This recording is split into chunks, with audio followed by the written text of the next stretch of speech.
Hello, everyone, and welcome to Learn Stuff with Onen.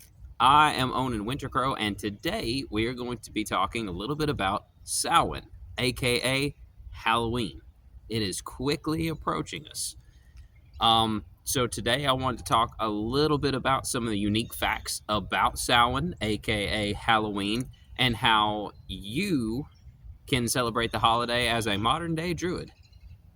The first thing to understand about Samhain, or Halloween, is in the Celtic thought process, there are several dates where they consider the veil to be thin between the spiritual world and the physical world. And Samhain is one of those days, one of those holidays. So, in essence, what that means is the veil is thin, which means the spiritual world can go into the physical world a lot easier than they normally could. And to a degree, vice versa, through meditation, so forth and whatnot. This is something to do with the Otherworld. I have a video on the Otherworld if you are interested in knowing what that is about. But the first thing to understand is that it is a holiday where that veil is really thin between the two, and that's why some of the things that they do is pertaining to like spirits and safety and stuff that we're going to talk about in just a second. That's where a lot of that stems from. If you look in a calendar, as far as the holidays go, not in like our normal calendar, but like in a Celtic calendar or like a pagan calendar, you'll notice that the dates for Samhain actually go from October 31st to November 1st. That is because the dates, how their days work, differ from ours. Their days go from sunset to sunset the next day. So it could be October 30th to us, and as soon as the sun goes down, that begins October 31st. And it will stay October 31st until sunset of the next day. So their days are a little bit different. That's why in a lot of the Druid holidays, you'll see two dates listed, the day that we know and the next day. And that is why.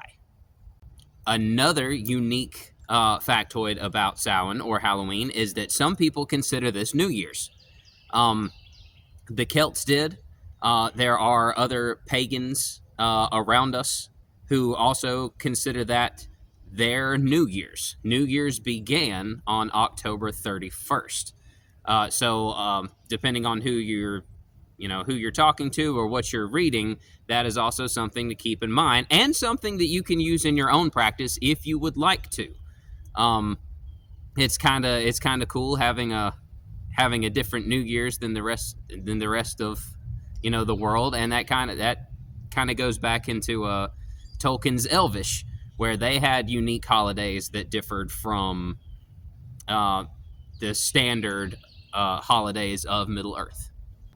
Referring back to that thin veil where spirits could come into this physical realm of ours and pertaining to safety, a story is helpful in this and is about a guy named Stingy, Stingy, Stingy Jack, who was a rather unsavory character in life. Wasn't the best guy, did some bad things for sure. Well, he knew that he couldn't get into heaven because of these things that he had done. He also did not want to go to hell. So what he did is he actually trapped the devil in an apple tree and then carved crosses in the tree when the devil was on top of it, thus trapping the devil on top of that tree where he could not escape. After a little bit of talking, Stingy Jack and the devil came to an accord that the devil would not take his soul whenever he died. So when Stingy Jack actually did die, heaven wouldn't take him, and the devil, keeping his word, also would not take him, so he was forced to roam the planet in spiritual form for forever, in perpetuity. The only thing that the devil gave him was a hot coal that had a little bit of a flame to it, in which case Stingy Jack put it into a gourd and then carried it with him so that he could see. And this is where we get the modern day Jack-o'-lantern. Pumpkins are used in North America just because we have a lot of them and they are, rather plentiful. Other melons and gourds have been used for that purpose in the past. But the whole principle behind it is that you get a gourd or a melon or a pumpkin and you carve scary looking faces into it and then put a light in there to keep away unfriendly spirits or spirits that might want to do you harm during that thin veil period.